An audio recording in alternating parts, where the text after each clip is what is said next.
Joining us on Gravitas tonight, Cameron Vallapalli, lawyer and chair of Democrats abroad in India from Bengaluru, and Lieutenant Stephen Rogers, advisor to Donald Trump's campaign for the presidential election in 2020, also retired U.S. military intelligence officer with us from Washington, D.C.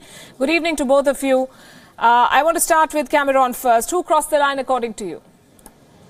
Well, look, Jim Acosta doesn't have to be polite while he does his job. He just has to do his job well. And if CNN was unhappy with the type of reporting he was doing, they have the right to replace him. The President of the United States does not get to choose which CNN reporter asks him questions, as long as they're there in front of him. And seriously, the Trump administration has crossed a line by taking away his press credentials. The precedent is clearly in CNN's favor. All the legal pundits are saying that CNN's case is very strong. So I think it's not a question of who's going to win the lawsuit. It's a question of whether or not it was really in the nation's best interest for a lawsuit to be filed. That's debatable. But the legal precedent is in CNN's favor. Is being at the White House a privilege or a constitutional right, according to Cameron? Well, it's a constitutional right according to our case law. You cited the case that shows that there is due process that must be followed if the White House wants to deny or revoke credentials of a press person.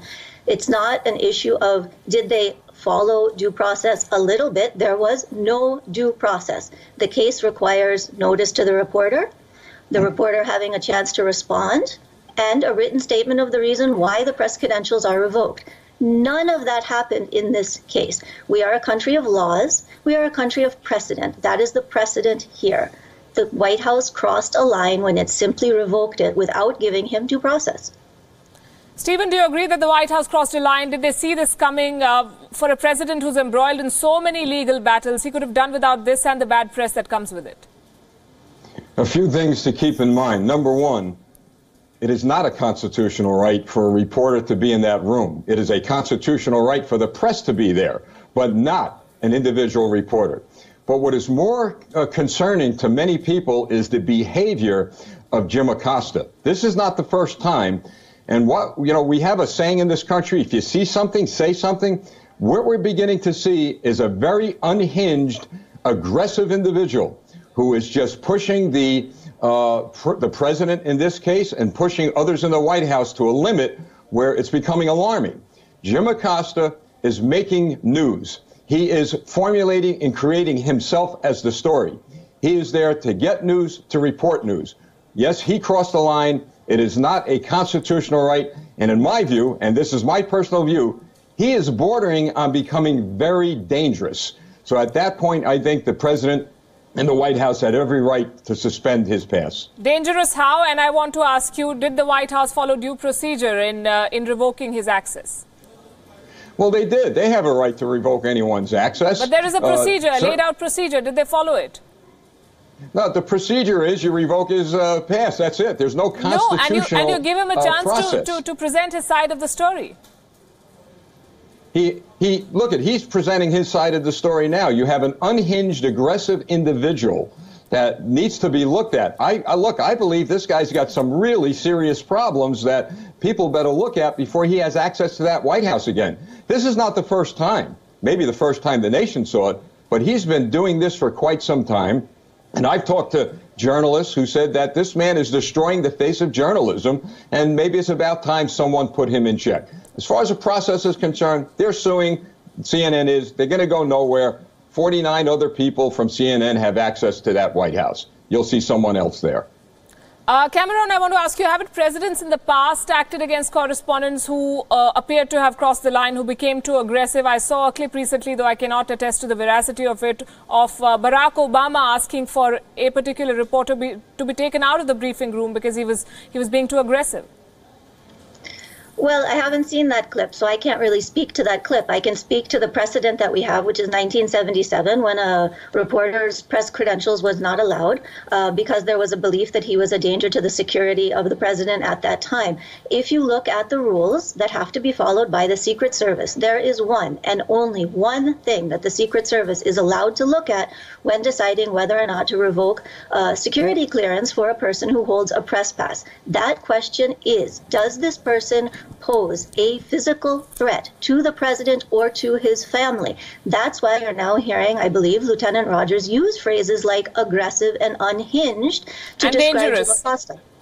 And dangerous. That is the only reason that the Secret Service has, under the federal guidelines, to revoke security clearance for a press person. It is not reason enough that he didn't want to share the microphone. You'll note that Sarah Sanders has changed the reasoning for the reason that the press pass was revoked. Initially, it was because he, quote, laid hands on the intern. That has gone away. It is now because he did not share the microphone.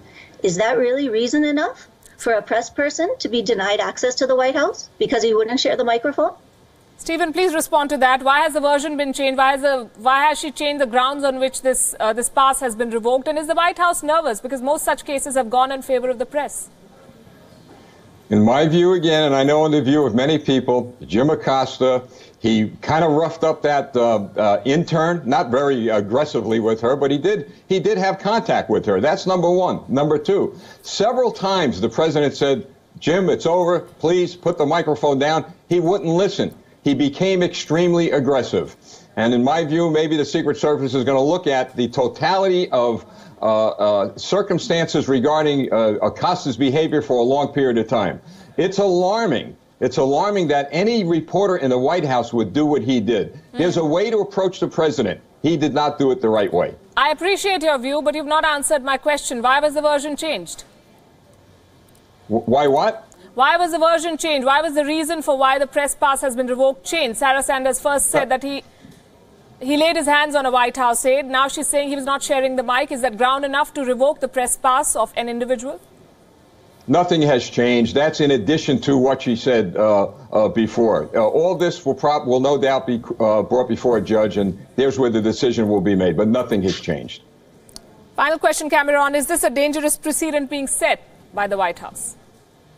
Well, I think that's why the lawsuit ultimately was filed, because if the White House gets away with throwing out a press person who they don't like the content of their questioning, we can imagine that this president will continue down that road. He has any number of journalists in that room who he has called out by name as enemies of the people. Number of people that he has bullied in that room, that he has picked on in that room, that he himself has been very nasty to in that room. And if he gets away with throwing Jim Acosta out of the room, we can believe that he will try and throw out more press people in the future. I'm going to have to thank you both, and I have to say here that I do not believe that Jim Acosta's conduct was stellar, but neither was the president's, and two wrongs don't make a right. But thank you very much for joining us, Cameron Vallipilli and Lieutenant Stephen Rogers, for being here with us. This debate, of course, continues, and now it'll be taken to the courts.